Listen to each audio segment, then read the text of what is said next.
Assalamualaikum warahmatullahi wabarakatuh. Berjumpa kembali dengan Ibu Ida dalam video pembelajaran bahasa Indonesia.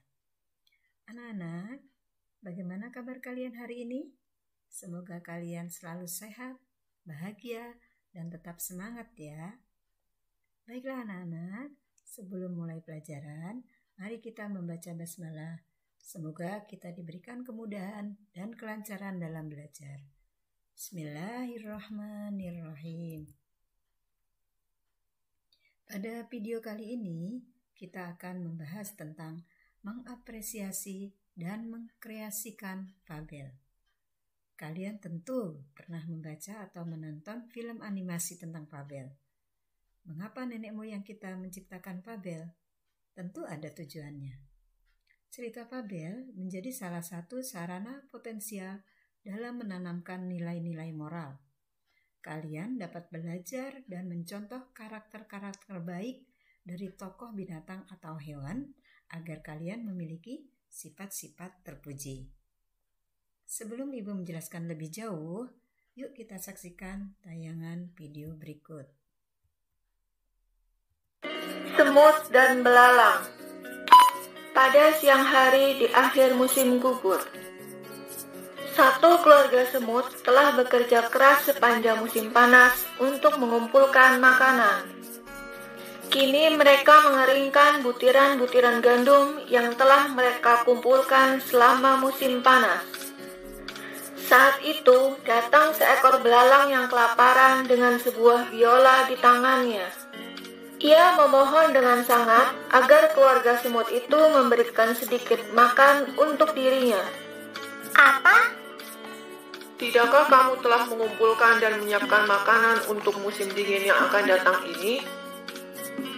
Selama ini apa saja yang kamu lakukan sepanjang musim panas? Saya tidak punya waktu untuk mengumpulkan makanan. Saya sangat sibuk membuat lagu. Dan sebelum saya sadari, musim panas pun telah berlalu. Semut tersebut kemudian mengangkat bahunya karena merasa gusar. Membuat lagu, katamu?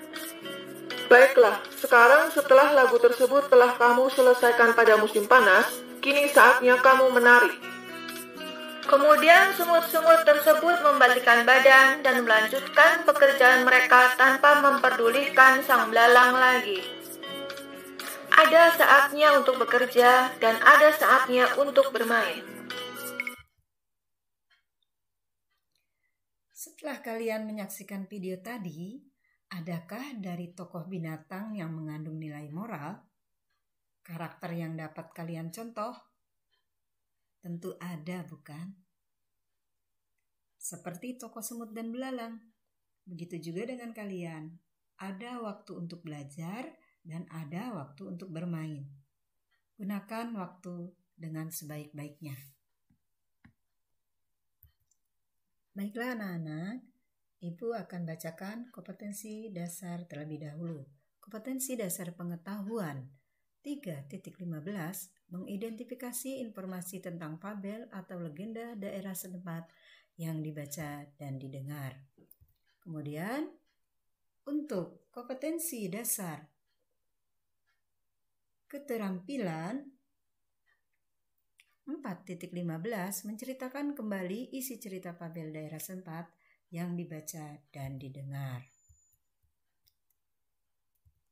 Selanjutnya, materi yang akan kita pelajari pada hari ini adalah yang pertama tentang pengertian fabel, ciri-ciri fabel, jenis-jenis fabel, unsur-unsur fabel, dan langkah-langkah dalam menceritakan isi fabel.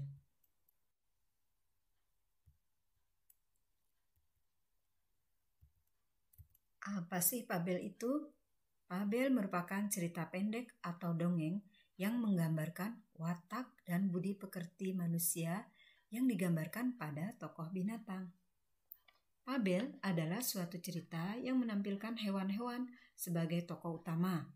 Dalam cerita fabel, hewan memiliki perasaan, berbicara, berpikir, bersikap, dan memiliki emosi layaknya manusia pada umumnya. Fabel disebut juga dengan cerita moral, karena ceritanya mengandung pesan moral kepada pembaca. Fabel dibuat untuk mendidik anak-anak karena biasanya mereka menyukai tokoh binatang. Tujuan cerita fabel adalah agar anak-anak mencontoh tokoh yang baik dan tidak mencontoh tokoh yang buruk. Bagaimana ciri-ciri fabel? Yang pertama, bersifat rekaan atau fiksi. Yang kedua, tokoh utamanya binatang yang dapat berpikir, berbicara, dan berperilaku seperti manusia. Memiliki karakter seperti manusia, seperti baik hati, penyabar, pemarah, egois, cerdik, dan lain sebagainya. Yang ketiga, cerita diawali dengan kata-kata dikisahkan, alkisah, pada zaman dahulu, dan lain-lain. Yang keempat, pada umumnya cerita fabel berakhir bahagia atau happy ending. Dan terakhir, fabel memiliki nilai moral karena mengandung amanat atau pesan moral kepada pembacanya. Jenis-jenis fabel dapat dikategorikan berdasarkan waktu kemunculannya, yaitu fabel klasik dan fabel modern. Fabel klasik adalah cerita dongeng yang sudah ada sejak zaman dahulu dan tidak diketahui kapan waktu kemunculannya. Sedangkan fabel modern adalah cerita yang kemunculannya belum terlalu lama, di mana pembuatannya sebagai bentuk ekspresi kesastraan dari penulisnya. Jenis-jenis fabel berdasarkan latar dan perwatakannya ada dua, yaitu fabel alami dan fabel adaptasi. Fabel alami adalah fabel yang menggambarkan watak tokoh sesuai dengan karakter aslinya seperti di dunia nyata. Misalnya, siput yang berjalan lambat, serigala yang rakus, harimau yang buas, kancil yang cerdik, dan sebagainya. Biasanya fabel alami ini menggunakan latar alam, hutan, sungai, kolam. Yang kedua adalah fabel adaptasi, yaitu fabel yang menyadarkan sifat para tokoh berbeda dengan aslinya. Fabel adaptasi menggunakan tempat-tempat lain sebagai latar, misalnya jalan, rumah, gedung, dan sebagainya. Ya, misalnya seekor panda yang jago silat dan memiliki perguruan bela diri. Baik, kita lanjutkan. Berikutnya yaitu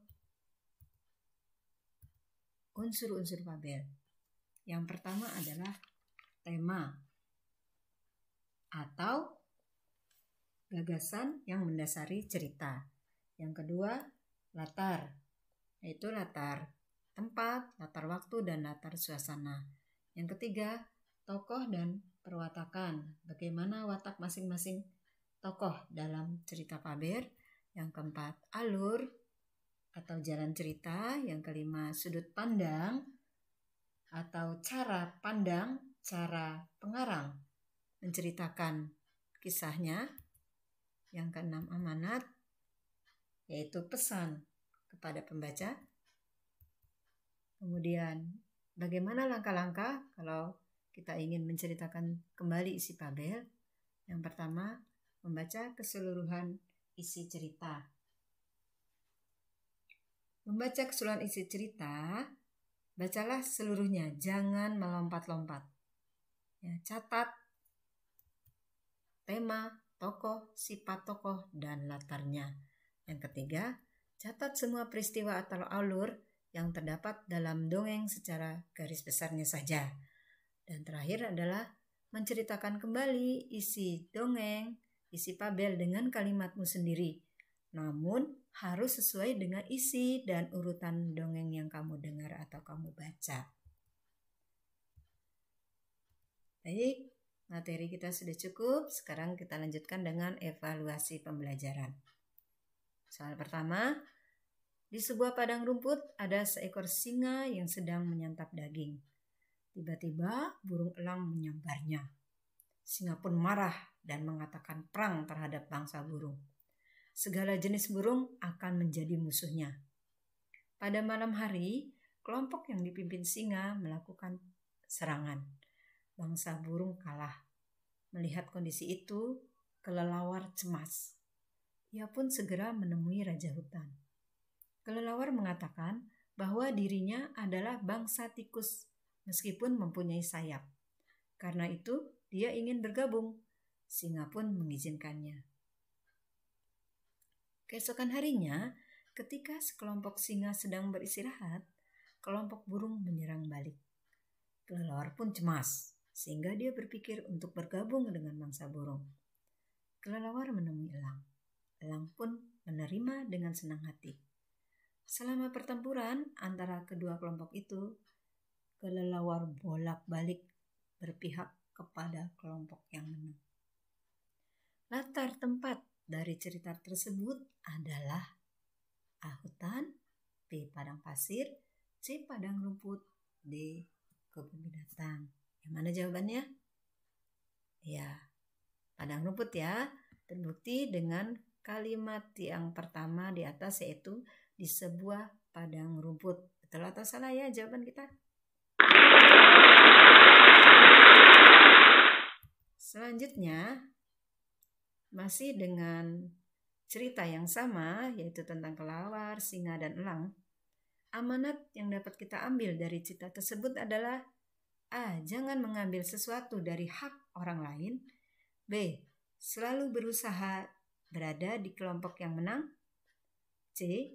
Jangan dendam pada kelompok yang menang dalam pertempuran. D. Jangan menjadi pengecut dan mencari keselamatan sendiri. Yang mana jawabannya? Ya, ini sifat kelelawar ya, jangan ditiru. Yaitu D. Jangan menjadi pengecut dan mencari keselamatan diri sendiri.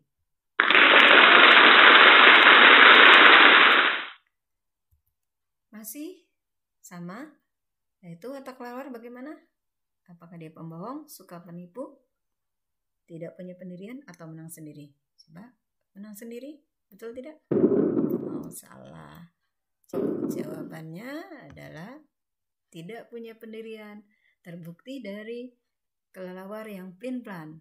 Ketika elang menang, dia bergabung ke elang. Ketika elang kalah, dia bergabung ke singa. Ya, jadi tidak punya pendirian. Oke. Ya. Demikian pelajaran tentang tabel. Semoga bermanfaat dan terima kasih. Assalamualaikum warahmatullahi wabarakatuh.